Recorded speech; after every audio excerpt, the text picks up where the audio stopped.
Assalamualaikum warahmatullahi wabarakatuh. Selamat pagi para pemirsa. Pada kesempatan ini saya akan membagikan sedikit pengetahuan tentang kepemimpinan atau leadership. Jadi kepemimpinan atau leadership adalah kemampuan seseorang untuk mempengaruhi dan menginspirasi orang lain untuk mencapai tujuan tertentu.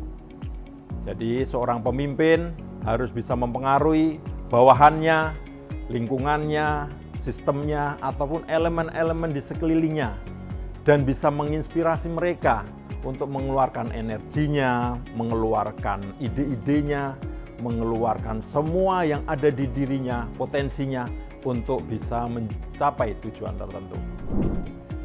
Di tengah dunia bisnis yang volatile, yang uncertainty, yang kompleks, dan yang ambigu ini, seorang pemimpin harus bisa mempunyai kemampuan untuk menjadi seorang leader yang baik.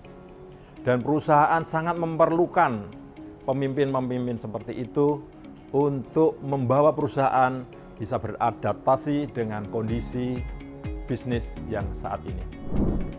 Kemudian, change leadership ataupun kepemimpinan yang perubahan ini bisa kita definisikan sebagai suatu gaya kepemimpinan yang menekankan pada pentingnya perkembangan dan kemampuan beradaptasi dalam tim atau perusahaan. Dalam studinya, Fuse Konsultansi menyimpulkan ada 3 keterampilan yang diperlukan pemimpin perubahan yang efektif yang menjadi kunci untuk melakukan perubahan secara efektif. Yang pertama, kemampuan komunikasi atau communication. Pemimpin perubahan itu bisa mengetahui penyebab perubahan itu ataupun apa perubahan itu atau apa perubahan yang terjadi, bisa menjelaskan kepada semuanya, menjelaskan pada bawahannya, dan menjelaskan mengapa itu perubahan harus kita hadapi dengan sebaik-baiknya, dan mengapa perusahaan harus menyiapkan diri untuk beradaptasi dengan perubahan tersebut. Jadi seorang pemimpin harus memahami betul perubahan apa yang berpengaruh pada perusahaan. Kemudian yang kedua, kolaborasi atau keterampilan kolaborasi.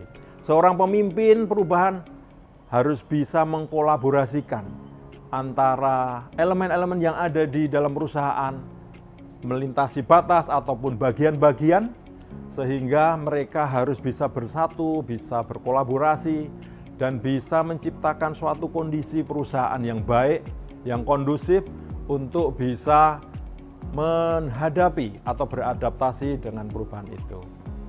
Dan tentunya keterlibatan karyawan dalam pengambilan keputusan itu sangat diperlukan. Sehingga apapun yang terjadi dengan perusahaan tersebut merupakan komitmen ataupun merupakan kolaborasi dari seluruh insan, seluruh elemen dalam perusahaan tersebut. Yang ketiga, keterampilan ketiga adalah komitmen. Pemimpin perubahan yang sukses itu akan memastikan keyakinan dan perilaku mereka mendukung perubahan tersebut. Perubahan itu memang sulit, tapi kalau pemimpin yang baik itu akan bisa meyakinkan kepada mereka atau menegosiasikan pada mereka bahwa mereka harus bisa keluar dari zona nyaman, kemudian juga bisa mencurahkan waktu-waktu mereka untuk lebih banyak lagi berkontribusi pada perusahaan. Sehingga perusahaan akan bisa beradaptasi dengan baik. Demikian yang bisa sampaikan tentang kepemimpinan. Terima kasih atas segala perhatian. Mohon maaf jika ada kesalahan. Assalamualaikum warahmatullahi wabarakatuh.